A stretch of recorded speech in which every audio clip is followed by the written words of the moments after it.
मोज मस्ती त्यस्तै त्यो पैसा कहाँबाट आउँछ भने उनीहरूको 50,000 स्यालेरी हुन्छ, 2-3वटा छोराछोरी हुन्छन् होइन, त्यो पुग्छ त ल भन्नु त। आरबको विलासिताको जीवन कसरी बिताइरहेको छ? विलासिताको जीवन कसरी बिता? प्रत्येक वर्षमा जग्गा किन्छन्, प्रत्येक वर्षमा घर किन्छन्, कहाँबाट आउँछ भने त्यो सबैभन्दा पहिले त नेता 3वटा नेता सँगै नेपालका खर्दादेखि सुब्बा सचिव र उपसचिवहरूका लेभलका मान्छेहरूको सम्पत्ति जबसम्म 60 लाखको सबैले 60 लाखकै दाबी गर्छन्। हेर्नुहोस् जति पनि अभियन्ता जन्मिन्छन् सबैले मित्र परिवारले 60 लाखकै दाबी गर्छन्, सुनिल लोनले 60 लाखकै दाबी गर्छन्, गम्भीर बुलले 60 लाखकै दाबी गर्छन्। अनि हाम्रो अहिले खगेन्द्र सुनारसँगै हिँड्ने हाम्रो प्रतीकजी हुनुहुन्छ, उहाँले 60 लाखकै दाबी गर्नुहुन्छ। ए बाबा 60 लाख जनता भनेपछि 6,000 मान्छे आउँदैनन्। त्यो पनि कसैको आशीर्वादले प्रधान न्यायाधीश बन्नुहोस् भएको होला होइन, किन चाहे एमालेको होस् चाहे काङ्ग्रेसको, म यसले भन्दैन है फेरि, किनभने उहाँ अब त्यो भनेपछि अब फेरि उहाँले त्यो छत्रछायामा रहिरहँदै गर्दाखेरि अब उहाँले जेल कसरी हाल्न सक्नुहुन्छ? उहाँले त्यो सम्पत्तिलाई सरकारीकरण कसरी गर्न सक्नुहुन्छ? त्यो त एउटा नाटक मात्र हो क्या, जनतालाई बेकुफ बनाउने धन्दा हो त्यो। उहाँले बेकुफ बनाइराख्नु भएको छ। उहाँ पनि एउटा तपाईँको प्रधान न्यायाधीश हुँदै गर्दाखेरि त्योभन्दा पहिलाको उहाँको एउटा खोजी नीति गर्ने हो भने उहाँको बाल्यकालदेखि उहाँको 30 वर्ष 35 वर्ष 50 वर्षको उमेरसम्म उहाँसँग प्रोपर्टी कति थियो भनेर खोज्ने हो भने त त्यो त निक्लेला त उहाँको पनि। मलाई लाग्छ आज तपाईँको त्यो 70 वर्षको अब मर्ने बेलामा तपाईँको एउटा घरमा विश्राम गर्नुपर्ने ठाउँमा अब म देशलाई सम्हाल्छु भनेर सुशीला कार्की आउनु भएको छ। चिहान जाने बेलामा अब तपाईँको म देशलाई हराभरा बनाउँछु भनेर उहाँ आफै अशक्त हुनुहुन्छ, उहाँ हिँड्न सक्नुहुन्न भनेपछि उहाँले कसरी देश। आदरणीय दर्शकबिन, अहिले म घोडागुट नगरपालिका वार्ड नम्बर 10 मा आएको छु। विशेष सामाजिक स्तरमा चासो राख्ने र दखल राख्ने र घोडागुट नगरपालिकामा एउटा समसामयिक विषयलाई उत्थान गर्ने र सामाजिक तौरमा समाजको विकासको क्षेत्रलाई विशेष दखल राख्न सक्ने र विशेष एउटा युवा हुनुहुन्छ एकजना, उहाँसँग हामी केही कुराकानी गर्नेछौँ। उहाँका आफ्ना भनाइहरू, आफ्ना सान्दर्भिक भनाइहरूको विषयमा हामी आजको यो अन्तर्वार्तामा हामी उहाँलाई जोड्नेछौँ। सबभन्दा पहिला त हजुरलाई स्वागत छ। धन्यवाद। आरामै हुनुहुन्छ? ठिक छु। हजुरलाई कसरी चिन्न सकिन्छ? मलाई नेपालमा अम्बेडकरवादको अभियन्ता या अनुयायी भनेर चिन्न सक्छन् नेपाली जनताले, चिनिरहेका पनि त्यसरी नै छन्। म विगत लामो 1.5 दशकदेखि नेपालका दलित जनजाति आदिवासी महिला मुस्लिमहरूको पक्षमा आवाज उठाउँदै आइरहेको छु।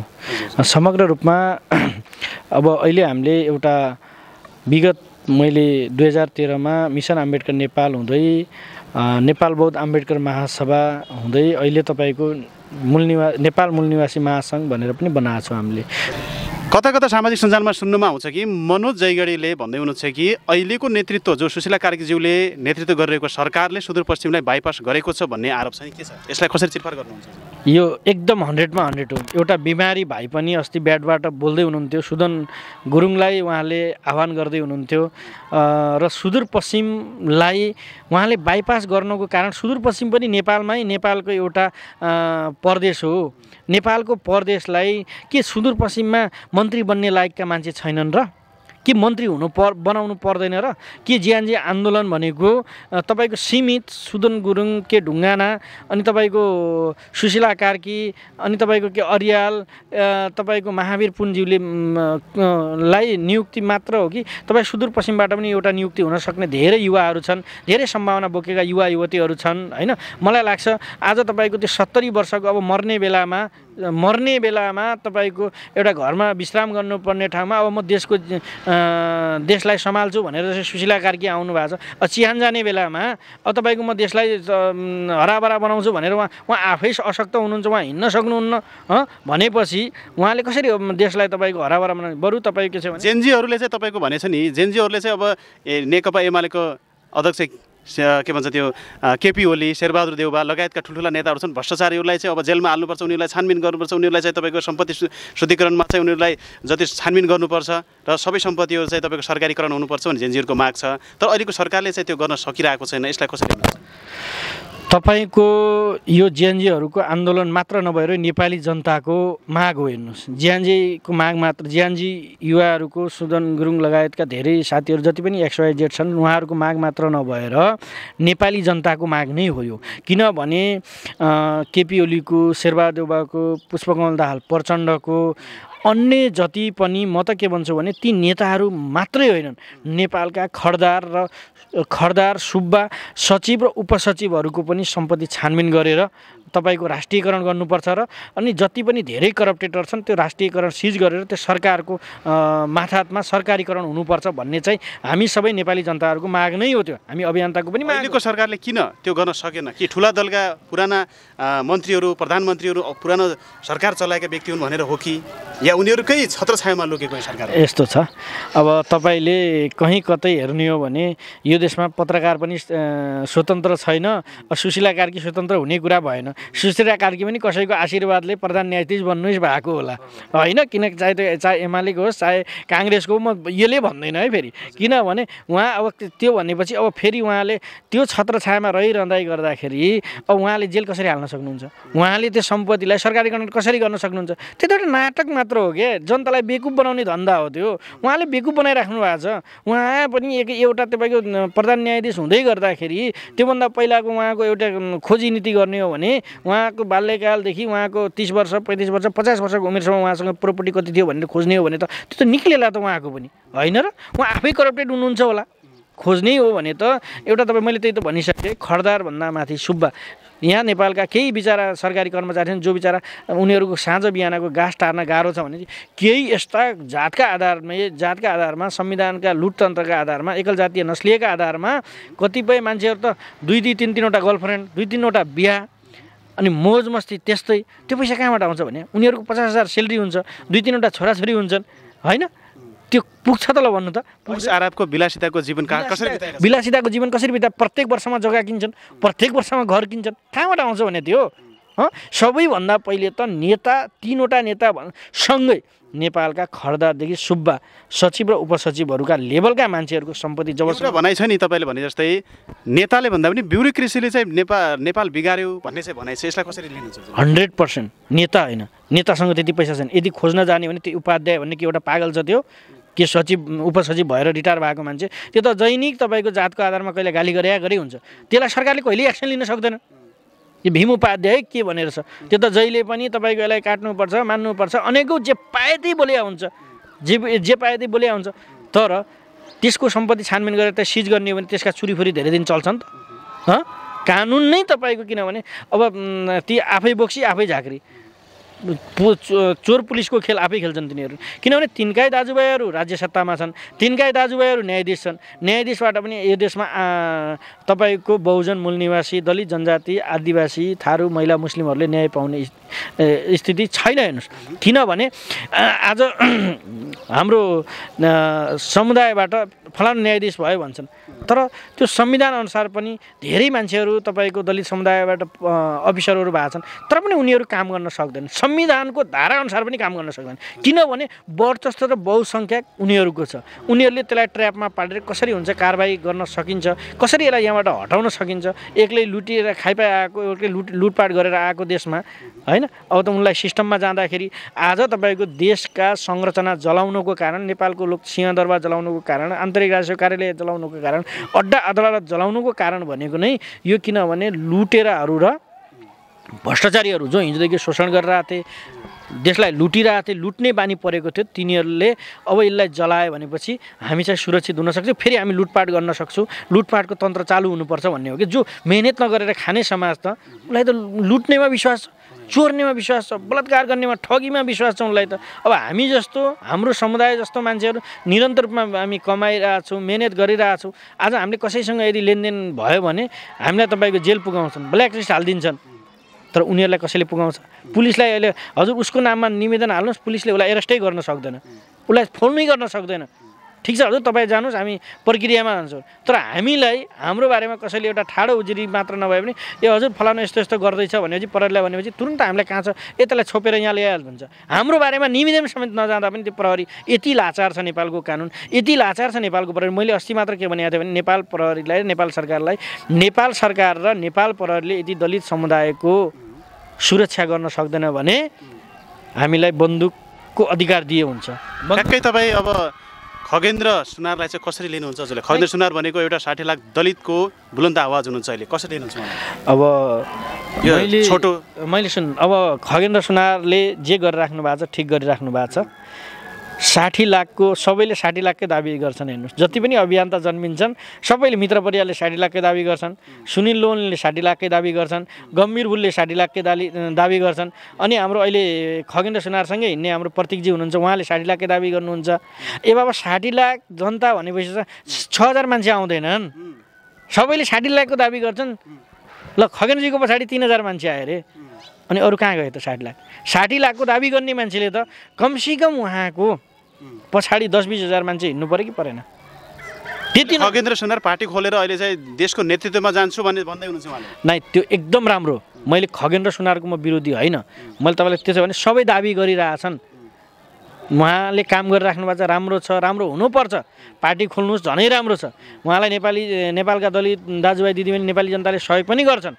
तर उहाँले भिजन सहित हैन तपाईको किनभने बिना पूर्वाग्रही यहाँ किनभने सबैले योगदान गरेका छन् सबै दाजुभाइहरू छन् किनभने खगेन्द्र सुनार ट्याप्प आकाशबाट झरेर ठ्याक्कै उहाँ आज यो आन्दोलनमा तपाईको चर्चित हुनुभयो होइन त्यहाँभन्दा पहिले पनि धेरै मान्छेले कुर्बान गरेका छन् धेरै दाजुभाइहरू छन् उहाँ त एउटा त्यो जसै एउटा कुनै पनि घर उठाउनको लागि जग हाल्नु पर्ला त जगहरू पनि धेरै होलान् नि त हैन धेरै विद्वानहरू बाहिर बसेका होलान् चर्चामा नआए होलान् धेरै मान्छेले आन्दोलन जग बसाल्ने काम चाहिँ गरेर जग बसाल्ने कामलाई र यो आन्दोलनलाई निरन्तरता दिइरा होलान् नि यदि तपाईको जसरी मान्छेले तपाईको यो गलत भाषा बुझिरहेको छ 60 लाख भइदिया भए 60 लाखको यदि खगेन्द्र सुनार लिडर भइदिया भए आज जियानजीको ठाउँमा सुशीला कार्कीको ठाउँमा खगेन्द्र सुनार प्रधानमन्त्री हुन्थे रोक्थे किन हुन सकेन त्यो मैले त्यही त भन्दैछु तपाईलाई मैले तपाईलाई प्रश्नमा भने उहाँ 60 लाखको तपाईहरुले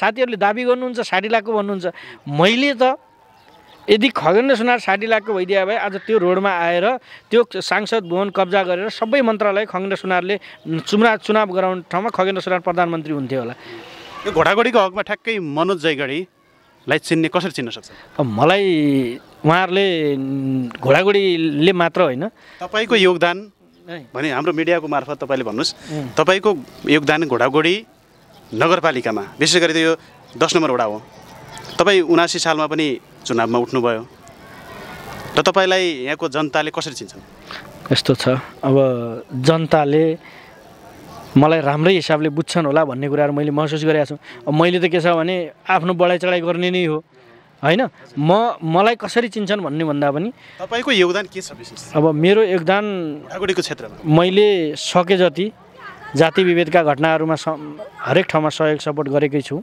हैन यदि तपाईको कुनै धनगढीमा जान्छन् या कुनै ठाउँमा जान्छन् भने मैले आवाज उठाएकै छु मेरो बुद्धि विवेक क्षमताले भ्याएसम्म हैन मैले अझ पनि गर्नेवाला छु म यो भन्दैन कि उहाँहरुले मलाई कसरी बुझ्नुहुन्छ म राम्रो बुझ्नुस् पनि भन्दैन मैले जति गरेको छु त्यति मेरो तारिफ गर्नु नगरे पनि के जनताको लागि मनोज जयगढीले के गर्न सक्छन् के छ तपाईसँग के गर्ने तपाई यस्तो छ जनतालाई एउटा शिक्षित बनाउनको लागि यहाँको जातीय जो छ विभेद छ त्यसलाई अन्त्य गर्नको लागि र यहाँको घोडाघोडी नगरपालिका एउटा राम्रो सौन्दर्य नगरपालिका बनाउनको लागि मनोज जयगढीको योगदान के रहने यस्तो छ समग्र रूपमा तपाईले भनेको कुराहरु एकदम सान्दर्भिक छ सबैभन्दा पहिले त घोडाघोडीको जुन समुदाय छ जुन उत्पीडन समुदाय छ जुन दलित समुदाय छ तिनीहरू आफैमा म को हुँ भनेर पहिला चिन्नु पर्यो हामी दुश्मनको कित्तामा छौं या मित्रको कित्तामा छौं भनेर बुझ्नु पर्यो हैन कसैको भविष्य कोर्नको लागि त यहाँको मेयर बन्नुपर्ने होला नि त घोडाघोडीलाई सुन्दर बनाउनको लागि घोडाघोडी जनताका नागरिकहरूलाई घोडाघोडीका दलितहरू सुन्दर बन्नको लागि शिक्षित बन्नको लागि रोजगार बन्नको लागि त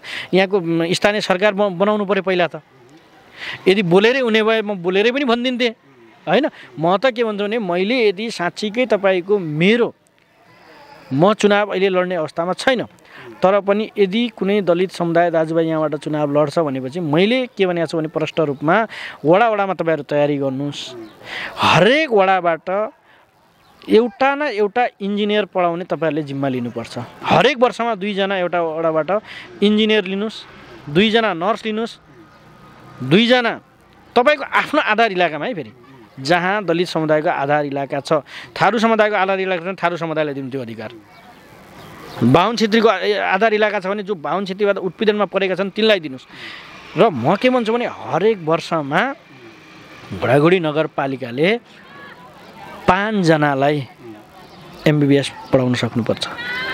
घोडागढी नगरपालिकाले त्यो पैसा कहीँ कतै भ्रष्टाचार भइराखेको छ, कहीँ कतै मिसयुज भइराखेको छ, कहीँ कतै फ्युलमा अन्यको ऐयासीमा खर्च गरिरहेछन् भने त्यो पैसा हामीले एजुकेसनमा लगाउँदा त त्यो भोलि गएर त्यसले लाखौँ मान्छेको सेवा गर्दैन होइन। त्यो भइसक्यो त्यस्तै इन्जिनियर होलान्, त्यस्तै तपाईँको नर्सहरू होलान्, त्यस्तै अन्य थुप्रै मैले के भन्छु भने धेरै ठाउँमा हामीले त्यो चिज गर्न सक्छौँ। उदाहरणको लागि चाहिँ एमए कुरा त गऱ्यो भन्ने हुन्छ। आज तपाईँ एउटा मेयरको रूपमा चाहिँ तपाईँ हुनुभयो, मानिलिनु तपाईँलाई जनताले विश्वास गरेर मनोज जयगढीलाई एउटा मेयर बनाउनुपर्छ भन्नुभयो, तर तपाईँ मेयर भइसकेपछि नगरपालिकालाई एउटा विकासको क्षेत्रमा ल्याउनुको लागि तपाईँको 1 2 3 वटा चाहिँ तपाईँको मुख्य आधारहरू के हुन्छ? मुख्य आधार भनेको त तपाईँको शिक्षा नै हो। हेर्नुहोस्, प्रमुख प्रायोरिटी भनेको बेसिक लेभलको शिक्षा होइन, फेरि उच्च तहको शिक्षा हुनुपर्छ। जो तपाईँको MBBS, इन्जिनियर अनि नर्स, ओभरसेयर अन्य टेक्निकल जति पनि छन् यो सेक्टरमा हामीले तपाईँको यहाँको बालबच्चाहरूलाई जो गरिबभन्दा गरिब छन्, जसको पहुँचबाट जो पढ्न लेख्नमा टाइलेन्ट छन्, तिनीहरूको पूर्ण व्यवस्थापन गर्न सक्छौँ हामीले।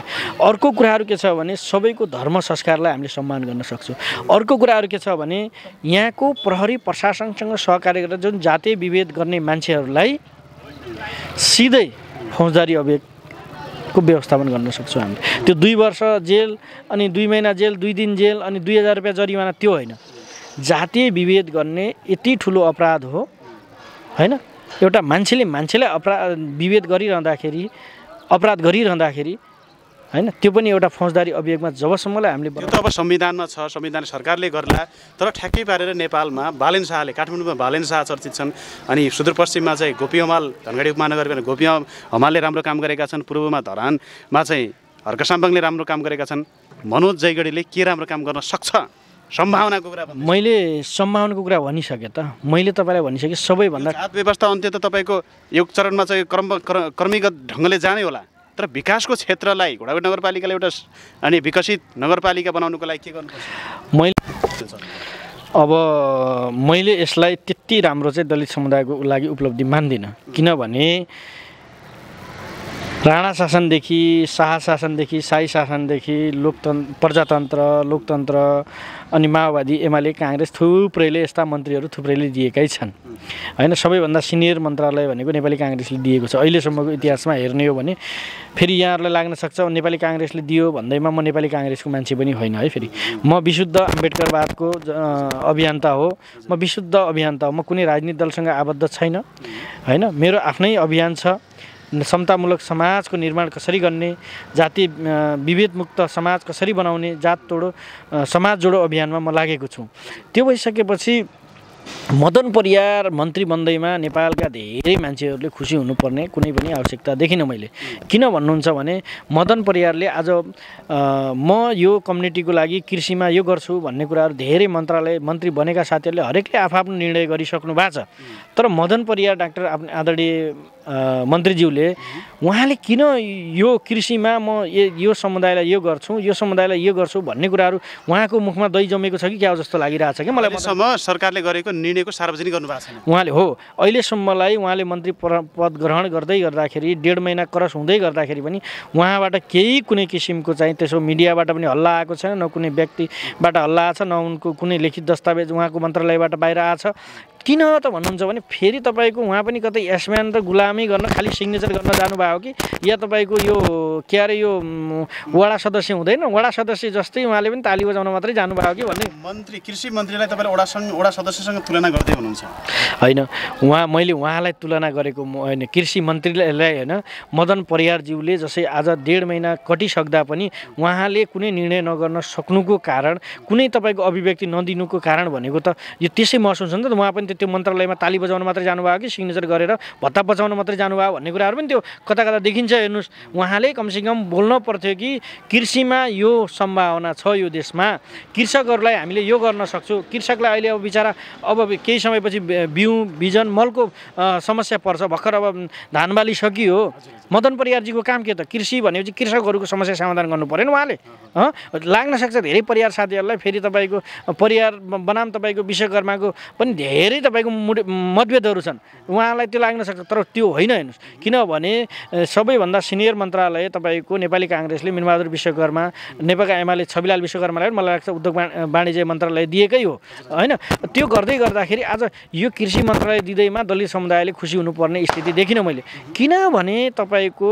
मदन परियार डाक्टर मदन परियार आफै पनि विद्वान हुनुहुन्छ उहाँ डाक्टर भनिसकेपछि त नेपालमा ठुलै मान्छे भइहाल्यो हेर्नुहोस् होइन विदेशका लागि त डाक्टर त घर घरमा 2-4वटा विषयमा नगरेका सबै फ्यामिलीहरू गरेकै हुन्छन् तर नेपालको परिपाटीमा डाक्टर भनेपछि ठुलो ओहदाको एउटा उहाँ जिम्मेवार व्यक्ति हो उहाँ एउटा त्यो विद्वान व्यक्ति हो उहाँबाट एउटा अपेक्षा गर्न के हामी जस्ता अभियन्ताले नेपालका नागरिकहरूले नेपालका कृषकहरूले कृषि क्षेत्रमा धेरै अपेक्षा गरेका छन् त्यो कुराहरू उहाँले पुरा गर्नुपर्छ भन्ने चाहिँ मेरो ठम्मै हो किनभने मेरो आफ्नो उहाँप्रतिको एउटा उहाँलाई आह्वान पनि हो मेरो किनभने उहाँले बुझ्नै पर्ने कुराहरू के छ भने हामी जसरी आज तपाईँको किनभने यो देशमा रहिरहँदाखेरि यो देशमा भइरहँदाखेरि यो देशको चिन्ता सबैलाई हुन्छ सबै नागरिकलाई हुन्छ अन्तिममा चाहिँ तपाईँ के भन्नुहुन्छ जनहित खबर टेलिभिजन हेर्ने र घोडाघोडी आमवासीहरूले हेर्दै हुनुहुन्छ तपाईँलाई अनि अन्तिममा के भन्नुहुन्छ अन्तिममा अब सबै आफ्नो ठाउँबाट लागिराख्नु भएको छ गरिराख्नु भएको छ र तपाईँहरूले यदि कुनै किसिमको समस्या भएपछि जाति विभेदका घटनाहरू हुन् भ्रष्टाचारका घटनाहरू हुन् अनि पुलिस प्रशासनले यदि तपाईँको जातकै आधारमा पनि तपाईँहरूलाई न्याय दिँदैन भनेपछि एकचोटि हामीलाई सम्झिनु होला हामी तपाईँको पक्षमा लड्नेछौँ होइन भिड्नेछौँ हाम्रो बुद्धि विवेक क्षमताले भ्याएसम्म होइन यदि तपाईँको किनभने अहिले पनि जातको आधारमै सबै कुराहरू कार्यान्वयन हुन्छ मान्छेले जातको आधारमा नै सम्मान अपमान गर्ने कुराहरू भइरहेको छ त्यो भएर म तपाईँलाई के भन्छु भने मेरो यो सुझावलाई सुनेर तपाईँहरूले सुझाव सल्लाह दिनुहोला र म त्यही सुझाव सल्लाह अनुसार चाहिँ अगाडि बढ्नेछु पनि हस् धन्यवाद